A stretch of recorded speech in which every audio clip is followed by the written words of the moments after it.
வணக்கம். நம்ம கிளாஸ் ரூம்ல டெக்னாலஜியை யூஸ் பண்றோம். ஆனா அது உண்மையிலேயே பசங்களுக்கு உதவுதா இல்ல அவங்களோட கவனத்தை சிதறடிக்குதா? இது ஒரு பெரிய கேள்வி இல்லையா?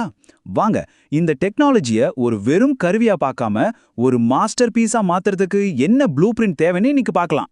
டீச்சர்ஸா இருக்கிற நம்ம எல்லாருக்குமே இந்த பிரஷர் கண்டிப்பா இருக்கும். டெக்னாலஜியை யூஸ் பண்ணுங்கன்னு சொல்றாங்க. ஆனா நல்லா யூஸ் பண்றதுனா என்ன? அதுக்கு ஒரு சரியான ஃப்ரேம் ஒர்க் இருக்கா? இல்ல. அதனால தான் நம்ம மனசுல எப்பவுமே ஒரு கேள்வி ஓடிட்டே இருக்கும். இந்த டெக்னாலஜி உண்மையிலே ஒரு யூஸ்ஃபுல் டூலா இல்ல பசங்களோட கவனத்தை கலைக்கிற ஒரு விஷயமா? இங்க தான் நம்ம ஒரு முக்கியமான விஷயத்த புரிஞ்சுக்கணும். பிரச்சனை டெக்னாலஜியை யூஸ் பண்றதுல இல்ல. சும்மா ஒரு பவர் பாயிண்ட போட்டு விட்டுட்டு நான் டெக்னாலஜி யூஸ் பண்ணிட்டேன்னு சொல்றது ரொம்ப ஈஸி. ஆனா உண்மையான சேலஞ்ச் என்னன்னா, அதை எப்படி ஒரு நோக்கத்தோட நம்ம பாடத்தோட இணைக்கிறோங்கிறதுல தான் இருக்கு. ஸ்டூடெண்ட்ஸோட லேர்னிங்கை அதை எப்படி அடுத்த லெவலுக்கு எடுத்துட்டு போகுது, அதுதான் முக்கியம். சரி, அப்போ இந்த சேலஞ்சை எப்படி சமாளிக்கிறது? அதுக்கு தான் நமக்கு ஒரு ப்ளூ பிரிண்ட், அதாவது ஒரு திட்ட வரைபடம் தேவை. இது நம்ம பாடத்தை வெற்றிகரமா மாத்துறதுக்கு ஒரு வழிகாட்டி மாதிரி. இந்த ப்ளூ பிரிண்ட்ல பாத்தீங்கன்னா 4 சிம்பிள் ஸ்டெப்ஸ் தான். முதல்ல நம்ம பாடத்துக்கு என்ன டூல்ஸ் கரெக்டா இருக்கும்னு செலக்ட் பண்ணணும். ரெண்டாவது, அதை கிளாஸ்ல எப்படி கொண்டு போறோம்னு பிளான் பண்ணணும். மூணாவது, இதனால பசங்களுக்கு என்ன பெனிஃபிட்ஸ் கிடைக்கும்னு யோசிக்கணும். கடைசியா என்ன மாதிரி பிரச்சனைகள் வரலான்னு முன்னாடியே கணிச்சு வச்சுக்கணும். பாருங்க, இந்த முன்னெச்சரிக்கை தான் நம்மளோட வெற்றிக்கு முதல் படி. சரி, நாம இவ்ளோ பிளான் பண்றோம், டூல்ஸ் செலக்ட் பண்றோம், சேலஞ்சஸ் யோசிக்கிறோம். இதெல்லாம் எதுக்கு? இதோட அல்டிமேட் கோல் என்ன? ரொம்ப சிம்பிள். கற்பித்தல் மற்றும் கற்றலை மேம்படுத்துவதற்காக.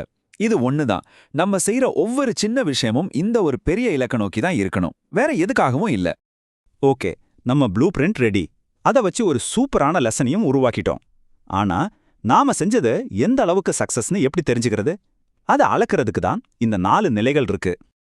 இந்த 4 லெவல்ஸ் என்னென்னா, போதாதது, வெளிப்படுகிறது, திறமையானது, அப்புறம் உன்னதமானது.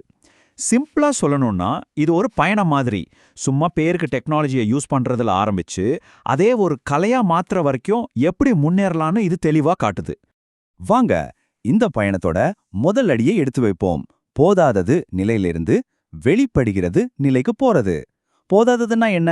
டெக்னாலஜி இருக்கு, ஆனா அது பாடத்துக்கு சம்பந்தமே இல்லாம இருக்கு, இல்லனா சுத்தமா யூஸ் பண்ணாமையே இருக்கு. ஆனா வெளிப்படுகிறது நிலையில அட்லீஸ்ட் ஒரு முயற்சி நடக்குது. முழுசா செட் ஆகலனாலும் பரவாயில்ல, இது ஒரு நல்ல ஸ்டார்டிங் பாயிண்ட். அடுத்ததுதான் ஒரு பெரிய ஜம்ப். வெளிப்படுகிறது நிலையிலிருந்து திறமையானது நிலைக்கு. இதுதான் உண்மையான முன்னேற்றம்னே சொல்லலாம். ஏன்னா இங்க தான் டெக்னாலஜி நம்ம பாடத்தோட நோக்கங்களோட கரெக்டா பொருந்துது. அது இனிமே ஒரு தனி கருவி இல்ல, நம்ம பாடத்தோடவே ஒரு அங்கமா மாறிடுது. இப்போ நாம டாப் லெவலுக்கு வந்தாச்சு. திறமையானதுல இருந்து உன்னதமானதுக்கு. ரெண்டுக்குள்ள பெரிய வித்தியாசம் என்ன தெரியுமா? Student engagement.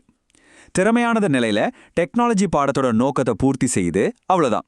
ஆனா உன்னதமான நிலையில பசங்க ரொம்ப ஆக்டிவா, கிரியேட்டிவா இன்வால்வ் ஆகுறாங்க. இங்க டெக்னாலஜி நம்ம லேர்னிங் கோல்ஸை வெறும் மீட் பண்றதில்ல, அதை பல மடங்கு மேம்படுத்துது. சரி, இப்ப எல்லாத்தையும் ஒன்னா சேர்த்து பார்ப்போம். ஒரு நல்ல ப்ளூ பிரிண்ட் எப்படி ஒரு சக்சஸ்ஃபுல் ரிசல்ட்டை கொடுக்குதுன்னு உங்களுக்கு இப்ப புரிஞ்சிருக்கும்.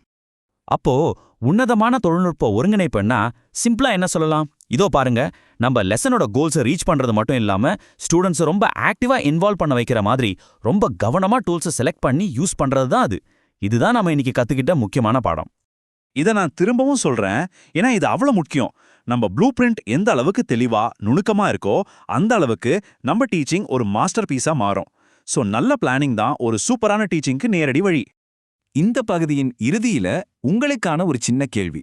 இன்னைக்கு நாம டிஸ்கஸ் பண்ணி இந்த ஃப்ரேம் ஒர்க்கை வச்சு உங்க அடுத்த லெசன்ல அந்த உன்னதமான லெவலை நீங்க எப்படி கொண்டு வர போறீங்க?